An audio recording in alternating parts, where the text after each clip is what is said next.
Hello, this is arms collector and historian Rusty Edwards. Today, I'm teaming up with my friend Steve Shanahan to tell you about one of my Colt Single Action Army cavalry revolvers that may have been used by the 7th Cavalry at the Battle of the Little Bighorn.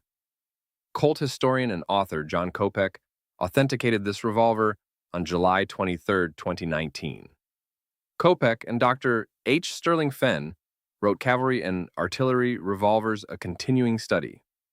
This book is widely regarded as the definitive collector's guide to Colt cavalry and artillery revolvers.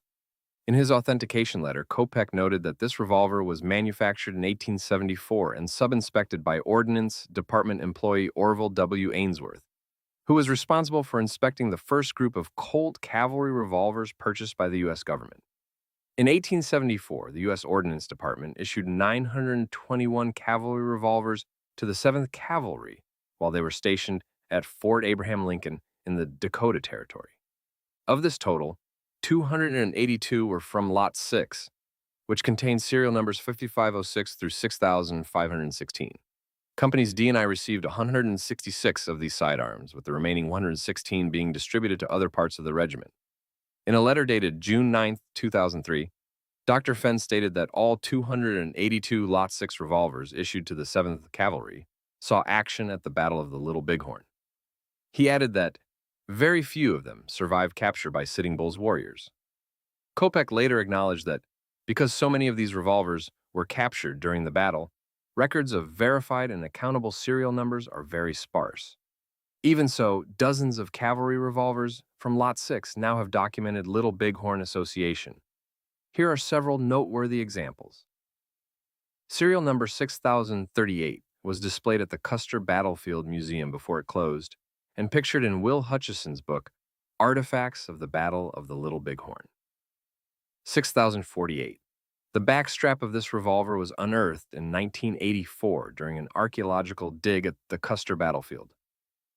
6055 was carried by Captain Miles Moylan, while he commanded Company A, 7th Cavalry, during the Custer Battle. 6066. According to Wendell Grangard's documenting the weapons used at the Little Bighorn, this revolver was found in the engine room of a decommissioned steamboat used to transport troops. The U.S. mark on the frame had been obliterated and the gun painted black, both modifications characteristic of Indian use. Kopek lists this gun as a presumptive Custer Battle revolver. 6067 was found at the Fort Peck Sioux Reservation north of the Custer Battlefield. Indian oral history indicates it was captured at the Little Bighorn. Like our subject revolver, its U.S. frame marking had been removed. 6086. According to artifacts of the Battle of the Little Bighorn, this revolver was captured on the Custer Battlefield by Lakota warrior White Bull.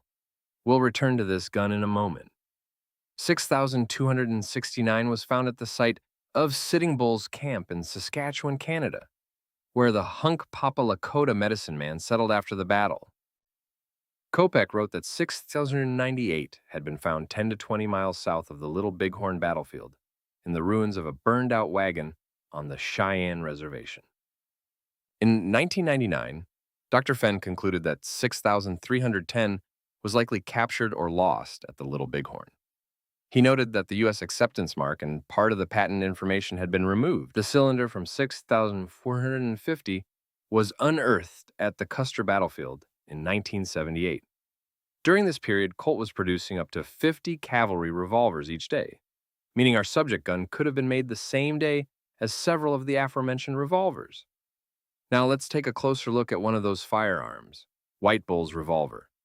White Bull, son of a Sioux chief and nephew of Sitting Bull, was 26 when he fought at the Little Bighorn. After the battle, he fled to Canada with other members of his tribe. In a later interview, he described how he took a Colt revolver from a dead soldier and obtained another handgun from an unidentified officer he had killed. The book Artifacts of the Battle of the Little Bighorn includes a picture of one of the guns White Bull captured from the 7th Cavalry. Only 7 serial numbers separate that revolver from our subject gun. In 1893, the U.S. government declared the Colt Single Action Army revolver obsolete. Nearly all cavalry revolvers issued to the regular army were recalled by the Ordnance Department and placed in storage. 5 years later, At the outset of the Spanish-American War in 1898, most of these cavalry revolvers were altered into what we now call the artillery configuration. Typically, this meant cutting the barrel to fine and 1/2 inches and assembling the rest of the gun from mixed parts with no concern for matching serial numbers. So, how did this revolver avoid that process? The absence of patent dates and the U.S. acceptance mark on its frame may provide the answer.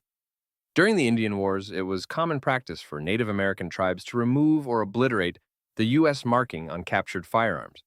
In his book, Kopek identified 4 presumptive 7th Cavalry revolvers where the U.S. mark had been eradicated, suggesting prior Indian use. In a letter dated February 24, 2018, he reaffirmed that the removal of these markings is strong evidence that a revolver was captured by hostile Indians. On July 5, 2019, Kopek examined cavalry revolver number 6066, the gun we mentioned earlier as having a likely Custer battle connection.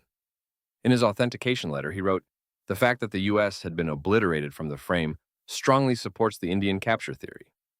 A side-by-side comparison of serial number 6066 with our subject revolver 6078 indicates that both guns were probably modified in similar ways after being seized by hostile Indians. Some have scoffed at this evidence, pointing out that Native Americans only had crude tools and both areas lacked the crude gauges and scrapes expected of such implements.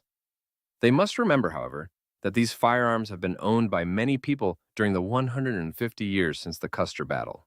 It's likely that many of these people didn't know the cause of the damage and possibly took steps to reduce the disfigurement by refinishing the damaged areas. While unproven, this explanation is certainly possible. Taken together, these findings build a compelling case that this cavalry revolver may have been used at the Battle of the Little Bighorn. 1. The subject revolver originated from Lot 6, a prime source of sidearms issued to the 7th Cavalry almost 2 years before the battle. 2. All Lot 6 revolvers issued to the 7th Cavalry in 1874 were reportedly carried at the Little Bighorn. 3. Very few of these Lot 6 revolvers survive capture by Sitting Bull's warriors. 4. The gun's serial number falls within a group of revolvers that already have documented 7th Cavalry or Little Bighorn battle associations. 5. The obliteration of the U.S. and patent marks on the frame strongly suggests that serial number 6078 was captured by hostile Indians. 6. The revolver's apparent escape from the Ordnance Department recall of 1890 tree raises the distinct possibility that it was lost, captured, or stolen, rather than remaining in regular Army service or passing to a state militia. There is no evidence that it was ever issued to a state militia, so that scenario can likely be ruled out. After reviewing the information we've just presented, Mr. Kopek offered this assessment. Because we have so few records of these early issues and transactions, it will always be up to us to seek out the sparse information that we do have and try to make the best possible judgments. You have certainly accomplished this in your article. He added, "Your analysis of the situation appears to be totally correct with the little available information." Before we wrap up, I'd like to hear your thoughts. Based on the evidence we've provided, do you think this Colt Single Action Army Cavalry revolver may have seen action with the 7th Cavalry at the Battle of the Little Bighorn? Please share your opinion in the comments section. Thank you.